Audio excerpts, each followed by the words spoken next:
ఆ రోజు ఇప్పలేదు. అంటే వాళ్ళు కేవలం వాళ్ళిద్దరి మధ్య రాజకీయాలు వాళ్ళు మాట్లాడతారు.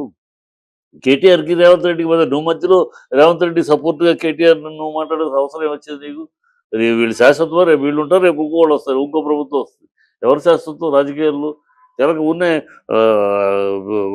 చంద్రబాబు అదే రేవంత్ రెడ్డి మెప్పు కోసం మాట్లాడినట్టుంది తప్పితే, హ్మ్.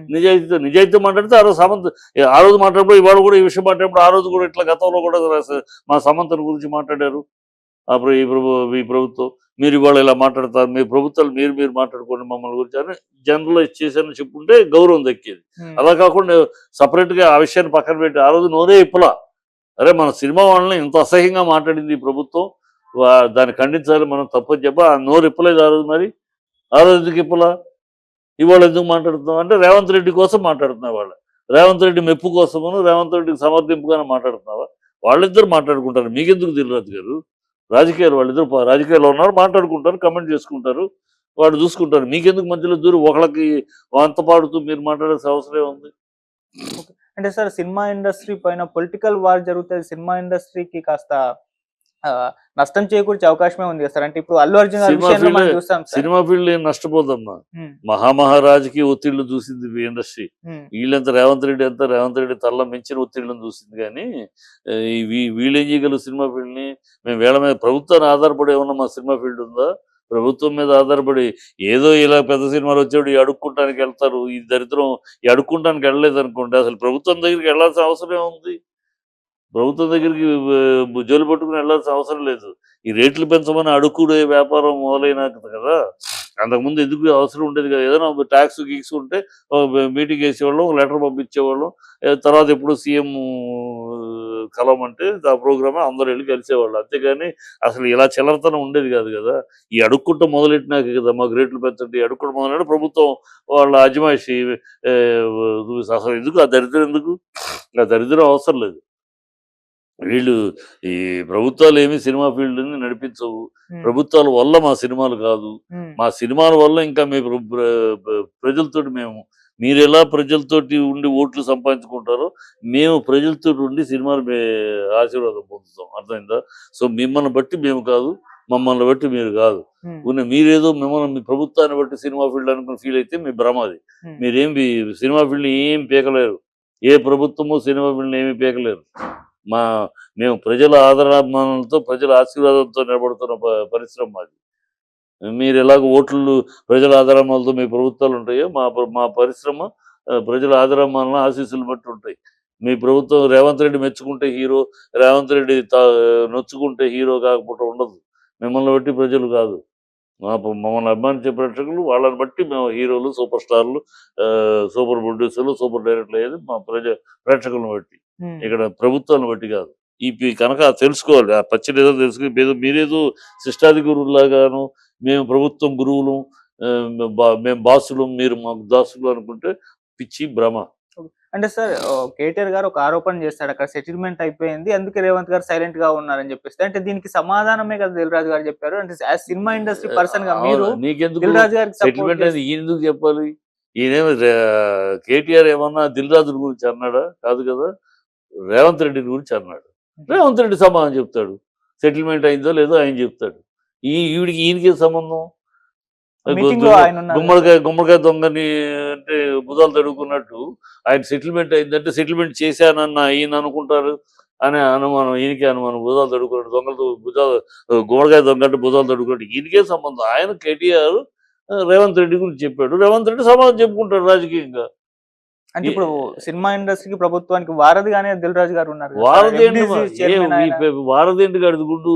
ఇవాళ కొత్తగానే ఈ పోస్ట్ ఏమన్నా, ఇది ఇంతకుముందు రామ్మోహన్ రావు ఉన్నారు, చాలా మంది చేశారు ఈ పోస్టు. హ్మ్. ఈయన ఇవాళ ఈ పోస్ట్‌లో ఉన్నాడు. ఇప్పుడు వారధి ఉన్న పేరుకి వారధి లేదు, గాడిద గుడ్డు లేదు.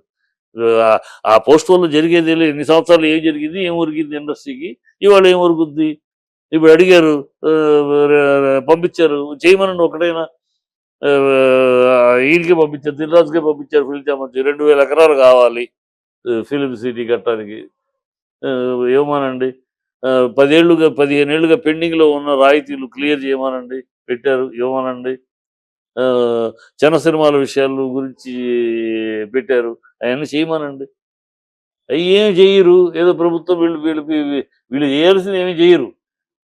ఆయన సినిమా ఫీల్డ్ నుంచి ఏం పొందుదామని తప్పితే వీళ్ళతోటి పబ్లిసిటీ చేయించుకోవాలి, వీళ్ళని ఎలక్షన్స్ అప్పుడు వాడుకోవాలి, ఈ వీళ్ళ గ్లామర్‌ని వాడుకోవాలి. ఇది తప్పితే ఇండస్ట్రీకి వీళ్ళు చేసింది లేదు, చించింది లేదు. హ్మ్. ఎవడేం చేయలే.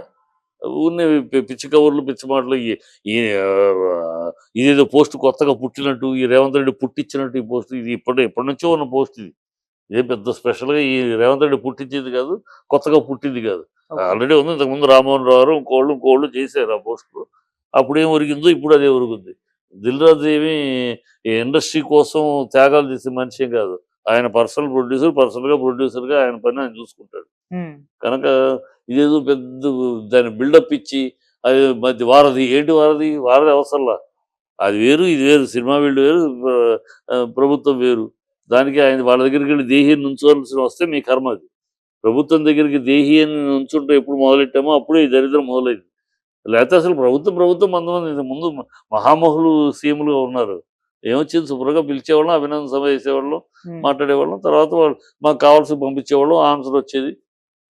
రెస్పాన్స్‌ని బట్టి సీఎం మీటింగ్ కాల్ఫర్ చేసేవాడు. హ్మ్. దాన్ని క్లియర్‌గా లెట్ అస్ డిస్కస్ అని. లేకపోతే మనం పంపించేదానికి రిప్లై ఇచ్చేవారు. దీని నోటిఫికేషన్ పంపిస్తున్నామని. అంతే సింపుల్‌గా జరిగిపోయేది. ఈ అడుక్కుంటం మొదలెట్టినాకే వెళ్ళటం, అడుక్కుంటాం. మాకు రేట్లు పెంచండి, బెనిఫిషియల్ ఇవ్వండి. ఈ దౌర్భాగ్యం మొదలైనాకే ఈ ఈ సన్నివేశాలు. ఈ అడుక్కుంటం లేకపోతే అసలు ఏమి లేదు. వాళ్ళ పని వాళ్ళది, మా పని మాది. ఓకే. అల్లు అర్జున్ విషయంలో హ్మ్. కోర్టు మొన్న చెప్పింది చాలా గట్టిగా, స్ట్రాంగ్‌గా చెప్పింది. ఓకే. అతనికి ఏమి సంబంధం? ప్రత్యక్ష ఆధారాలు ఏమున్నాయి?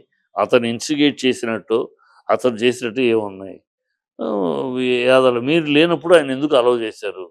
ఆయన వద్దంటే వెళ్ళిపోతాడు కదా! మీరే కదా పోలీసులే కదా దారి తీసుకుంటూ ఆయన్ని తీసుకొచ్చారు. మళ్ళీ బౌన్సర్స్ అడ్డుకోలేకపోతే మీరేం పోలీసులు? Bouncers are not official. మీరు యూనిఫామ్‌లో ఉన్న ఆఫీసర్స్ మీరు. వాళ్ళు బౌన్సర్స్ పర్సనల్ అసిస్టెంట్. వాళ్ళు ఆపితే ఆగిపోయామంటే మీకింకా అంటే మీరు ఆ రోజు లాయర్ అన్నాడుగా, వీళ్ళు కూడా పోలీసులు కూడా అర్జున్‌ని చూస్తూ అర్జున్‌తో పాటు ఫస్ట్ ఫ్లోర్‌కి వెళ్ళిపోయారండి. తర్వాత ఇక్కడ కింద తొక్కిసలాడితే అప్పుడు మళ్ళీ దిగొచ్చారు. సో, ఇయన్నీ ఆల్రెడీ అర్జున్‌ని ఖచ్చితంగా కోర్టు తప్పిస్తే తప్పు లేదని నిందితుడు కాదు. అతనికి సంబంధం లేదని తేలుస్తది. ఈ ప్రొడ్యూసర్ వీళ్ళు కూడా తప్పు మేనేజర్‌లు. హ్మ్. ఇప్పుడు మేనేజర్ అయినా కూడా యాజమాన్యం ఆన్సరబుల్ అవుద్ది. ఓకే. ఆ విషయంగా ఆహ్, వ యాజమాన్యానికి ఏదైనా ప ఫైనో ఏదో ఏసే అవకాశం. ఎందుకంటే మేనేజర్ తప్పు చేశాడు. మేనేజర్ తప్పు చేసినా మరి మేనేజ్మెంట్ ఈజ్ ఇంపార్టెంట్. మేనేజర్ చేసినా మనం తప్పించుకుంటానికి లేదు. ప్రొప్రైటర్ ఉంటది. సో, ప్రొప్రైటర్ చెప్పదు మేమసలు స్పాట్‌లో కూడా లేము. స్పాట్‌లో లేని మేమెలా నిందితులవుతాం? అది పాయింటే. స్పాట్‌లో.